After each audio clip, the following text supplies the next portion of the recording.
Hi, everyone. Jackie Miller, president of Bespoken Communications here with your latest communication tip of the day. It is summer here in the Northeast in the United States where I live, which is a season that for a lot of us at work tends to be a time where we can slow down a little bit, pull back, take stock, reflect on how things are going.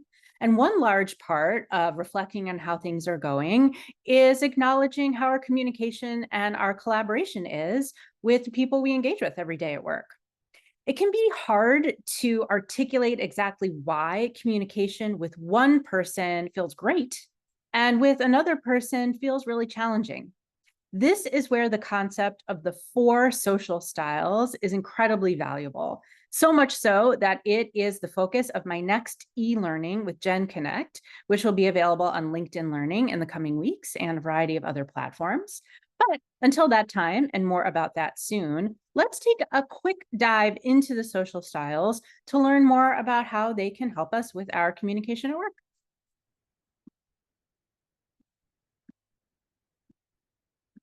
Here they are: analytical, expressive, driver, and amiable. Let's unpack each of them briefly and then talk a little more about how they interact. So, analytical, the evaluator. I relate, I trend analytical as well. People who are analytical at work like to weigh all sides before making a decision, gather all the facts, have time to contemplate, have time to theorize potential outcomes, and solve for potential problems before they arise. Drivers are like an engine, right? The head of the project.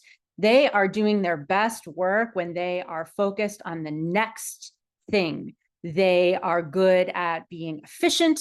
They are good at keeping everybody on task and on track.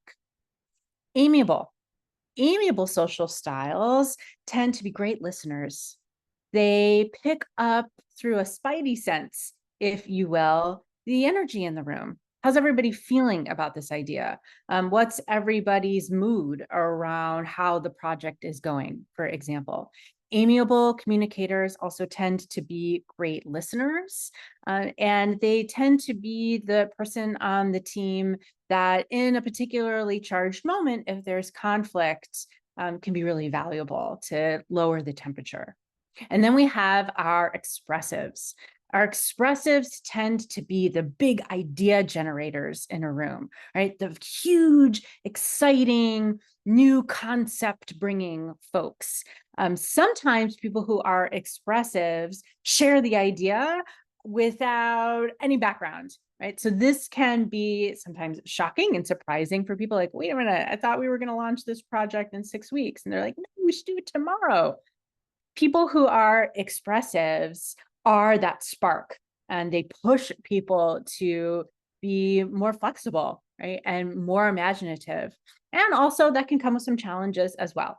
Speaking of challenges, let's dig into how they can interact. When our analytical folks are doing what they do best and weighing all sides, to some of the other styles, especially folks who are drivers or expressives, this can feel like stagnation. Right? The drivers want to move forward and the analyticals want time to weigh everything. Now, for drivers, this can feel really great to some people who are very keen to make sure the deliverable is on time. However, for people, let's say like an amiable, who want a little more room to make sure everyone's on the same page before making a decision, right? A driver can feel that they're moving really fast in their decision making, and that can feel destabilizing to some. Now, for our expressives, when we are feeling stuck, when a project or an idea is just really not moving forward, the sunlight that they bring into a situation with a breath of fresh air with a new idea can be incredibly rewarding. However, for our analytical folks, let's say, right, an expressive's desire to just try a new thing without teasing out the potential outcomes can feel really risky, maybe even a little hasty, and that can be challenging for someone who's analytical.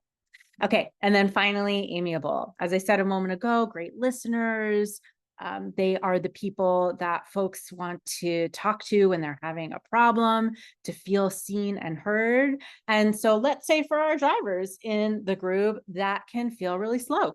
Right? This is not about making sure everyone is happy, right? This is about making sure that the client feels we're doing right by them. We need to move this forward. I think what we can see as I come to a close is that there's great value in each of these styles. We need them all. One is not better or worse than the other. However, when we hold different styles and we come together at work on a project, right, that can be a potential driver behind why we love collaborating with someone and we are more challenged with collaborating with someone else. So that brings you to the end of your communication tip of the day. There is much more to be learned at bespokenpartners.com. I hope that you will check it out. And thanks for listening. Happy collaborating.